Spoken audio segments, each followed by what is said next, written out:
All right, hello from Woodshop Central. I'm gonna flip the camera here in a second as soon as I get all the dust off my face and show you this extremely hard piece of wood that I've been making a bridge out of. Apologies for it taking so long, but it's a very difficult piece to carve by hand. So here's the hand carve. So there it is. There's the old broken, cracked up one, and there's the new one that I'm carving, and it's just about there. I'm going to take it in the shop indoors and do a little fit work on there, and then I got the final work and the final depth on the slot, and the holes that you put in it, those get final cut like that after it goes on the guitar, because then you gotta recess those and chamfer those holes just exactly to fit the pins. But I'll show you that in just a second. All right, we're back indoors, and I'm gonna show you guys the fit of the rough bridge fit onto the guitar. And I have already replaced the pick guard, and I've already redone the braces on the face of the guitar, so now the guitar's face is flat like it's supposed to be, and the new bridge piece will fit. The other one was kind of bowed up, and that's why it cracked, because the body bowed up because it had a brace come loose, so the body bowed up and cracked the bridge. So now everything's flat and it's back where it's supposed to be. So let me flip this, and you can see that there's what it's, the original spot where the original one went, like so. And the trick to these things, I give away my secrets here, but let me get this thing lined up here just right with the holes. Okay, there we go. So you can see that you cannot see where the old piece was. Now the trick to these is when you hand carve these replacement pieces, you have to make it about less than 2/30 seconds. It's just almost a 1/16 of an inch bigger than the old one at the final. So you have to plan it when you sand it. When you carve it and sand it, you have to make it slightly larger. And the reason for that is because of how, when you take this off, how the finish comes off with it.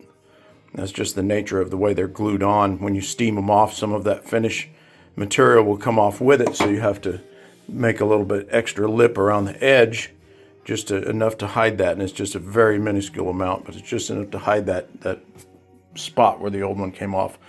So now I have to locate these holes exactly where the other holes are, so that this bridge is in the exact place, and then measure the depth of this bridge and put it down to the proper height so that the strings set at the proper height.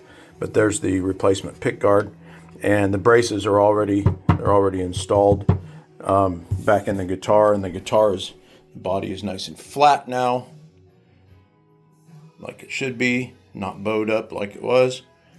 So she's going to be back to where it's supposed to be. So a little bit of final fit work on this to be done, and then the final sand. And this simply gets oiled. They don't get a lacquer finish on it. They just have a polished oil on them. So that's a real simple thing. So it's getting there. So my apologies for this taking longer than it should have. I had to wait for some more aggressive sanding tools and cutting tools, because that piece of a rosewood, that Patagonia rosewood, is extremely dense. It's very, very hard. So apologies for that taking longer than it should. I should have it done by the weekend, and back on the guitar, a little bit of work on it tomorrow evening, and I should be able to get it back before the weekend, or at the weekend anyway, and be all back to normal.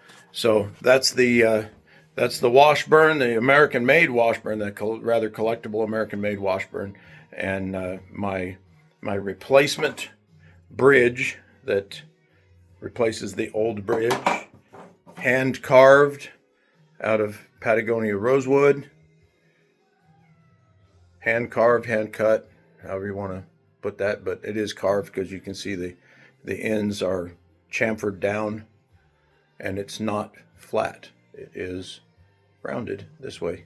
So a lot of work goes into those things.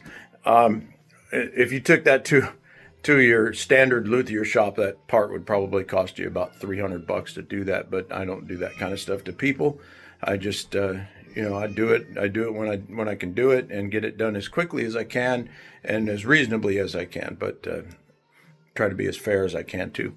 And we have someone here who wants to say hello. Miss Complainy, pay attention to me. Pay attention to me, world. Crazy cat never fails. I start talking on the video and she comes in here going, hey, I'm in charge. What are you doing? So anyway, just wanted to give you guys a little lowdown on that. So I hope you enjoy yourselves. This is halfway through the week, and we're on the hump meow day, according to Winky. So everybody have a good rest of the week, and I'm going to get back on this guitar and try to get it done by the end of the week. And again, to the owner of the guitar, I apologize for it taking longer than expected, but sometimes that's how that goes with custom work. So I will talk to you guys later on in the week. Have a good one. God bless. Bye.